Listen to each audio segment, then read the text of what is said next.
But I think according to Psalm 126, there are some decisions that you can make in the dry places of your life that will lead you, no matter where you're starting from, into a place of supernatural happiness. Supernatural happiness. The Lord doesn't care if I'm happy. What? The Lord doesn't care if you're happy? You take your kids on a trip and they're sitting there mad and screaming and yelling and crying. Well, you don't care if they're happy. It's just for the experience. No, you care if your kids are happy. You're just not willing to sacrifice their long-term good for their short-term happiness. And that's what God is like. So when we see in Psalm 126, this is not happy clappy. This is not, the shortcut to feeling good. This is actually a spiritual path for the daily decisions that we can make in the dry places of our life. So I want to give you today, y'all all right if I teach? I got notes everywhere for this one. Because the sermon came to me in the restaurant after riding my bike, my notes were on receipts. And I didn't even move them over to my iPad because I wanted to preach from the receipt. I thought that'd be cool. I'll be hardcore. I thought make it feel authentic and gritty. He was preaching from receipts. My pastor never takes a break. I prided myself on that for years, right? Because I'm good at hard work. Now ask my kids, who's the hardest working person you know? They better say me, because I'm the one who paid for everything they call drip. If it ain't for my faucet, they don't have any drip. I might not be happy, but we got central heating and air in the house, don't we? And the fridge is full and you're not hungry. I prided myself on that for years. Y'all remember the story? I'm gonna get to Psalm 126, but y'all remember the story of the prodigal son in the Bible? I hadn't been gone 6 years, y'all. Y'all remember the Bible, right? So the one boy goes and he spends all of his father's money and he rolls around with pigs and lays around with prostitutes and squanders his fortune because he just had to have it now. He just had to be happy. He just had to go get it. He just had to go see. And we preach about that boy not realizing that wasn't the point of the story Jesus was telling.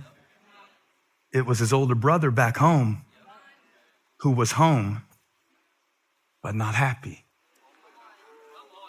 He wasn't happy when his brother came back. He was mad that it had dipped into his college fund with his brother's dumb decisions. In fact, in Luke 15, I should have prepared this for the screen, but I forgot. When the father started throwing a party for the son who came home, who was lost, he said he was dead, he's alive, he's lost, he's found, we have to celebrate. The older brother said, I've been slaving for you all these years, and you never did any of this for me. I always thought I didn't really relate to that story because I wasn't that wild in college. I never had this season of my life where I developed a horrible addiction to a substance. And the Lord started showing me recently, you are often like the brother who stayed home, working for something that is already yours. I put a lot of my worth in my work. Put a lot of worth in my work.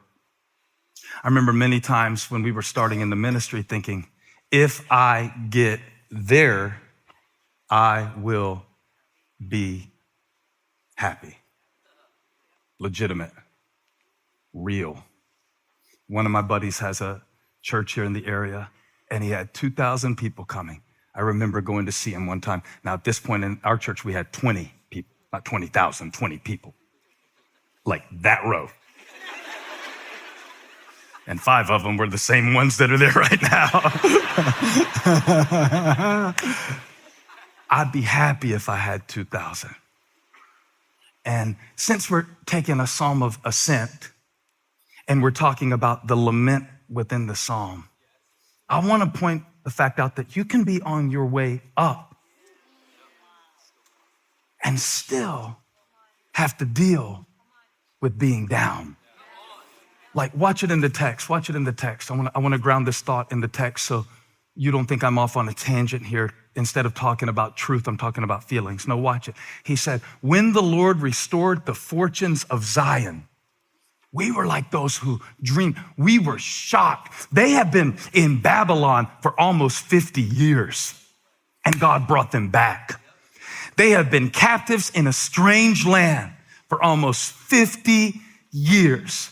Since 587, when Babylon came and got all of the Jews, and the ones they didn't kill, they deported.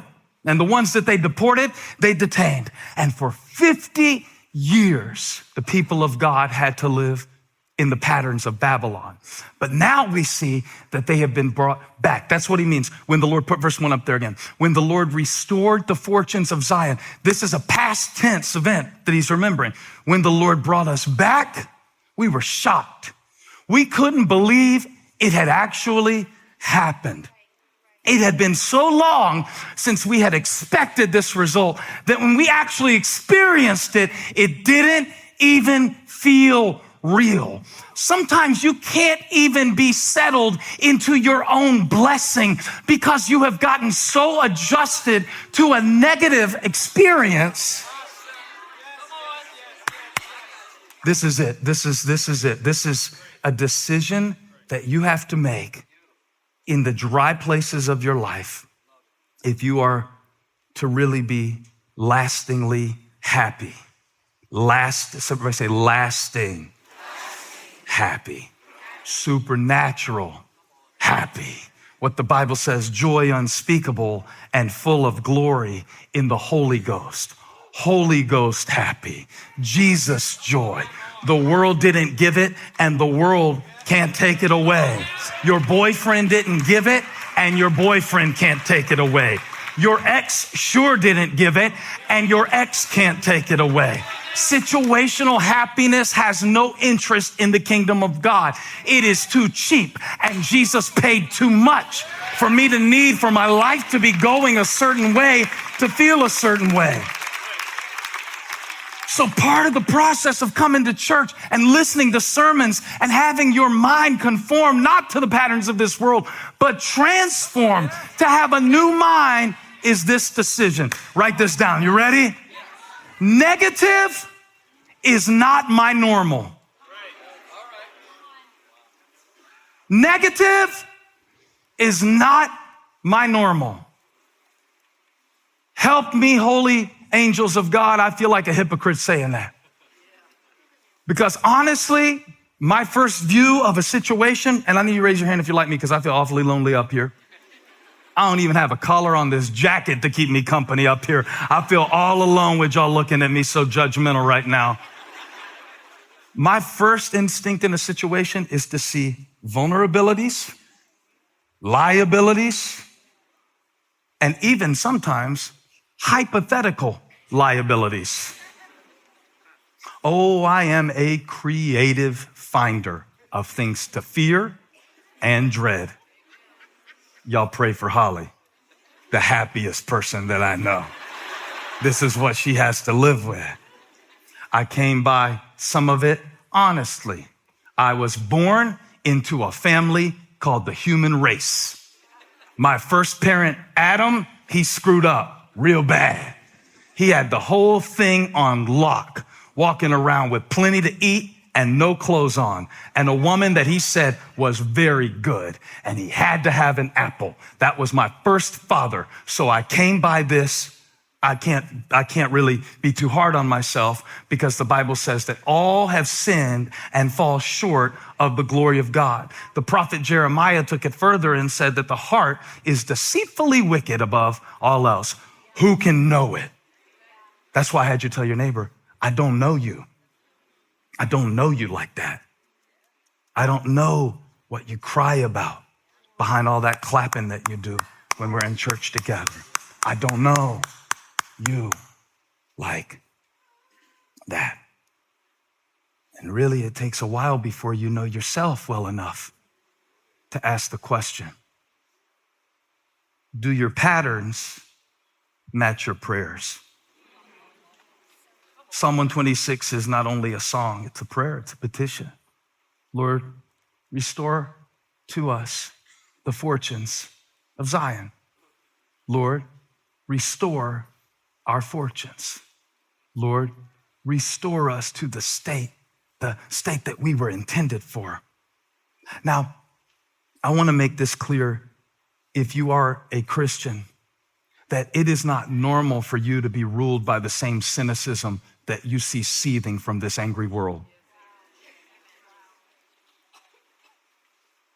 It is not normal for you, if you are a Christian, to spend all of your time running after solutions to problems that God is not staying up late about pacing the halls of heaven, wondering what he's going to do about them.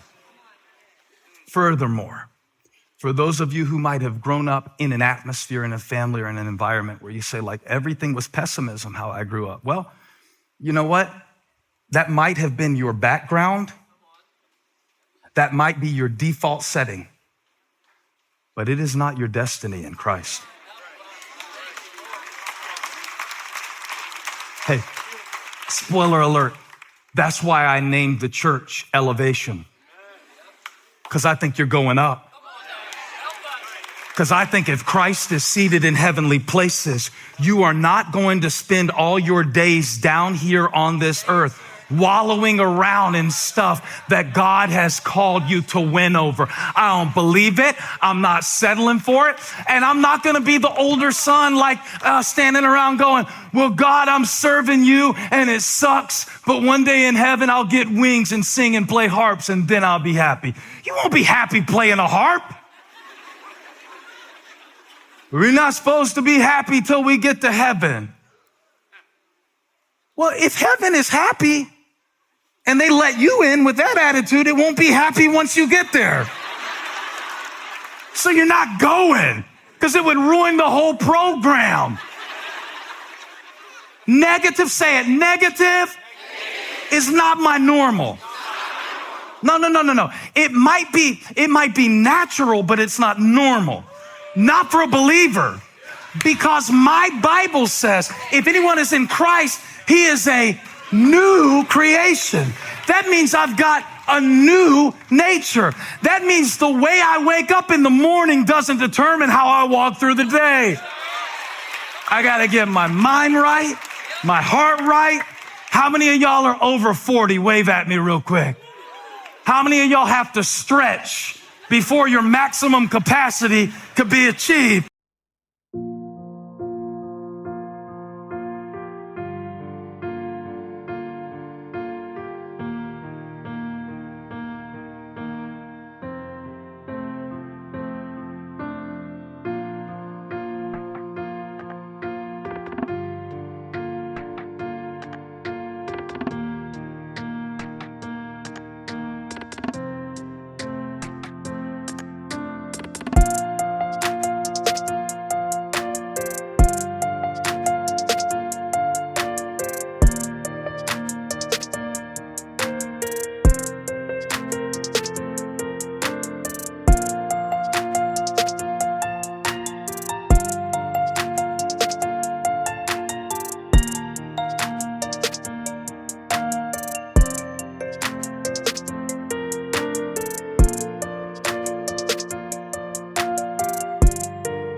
If it's true in the body, it's true in the spirit.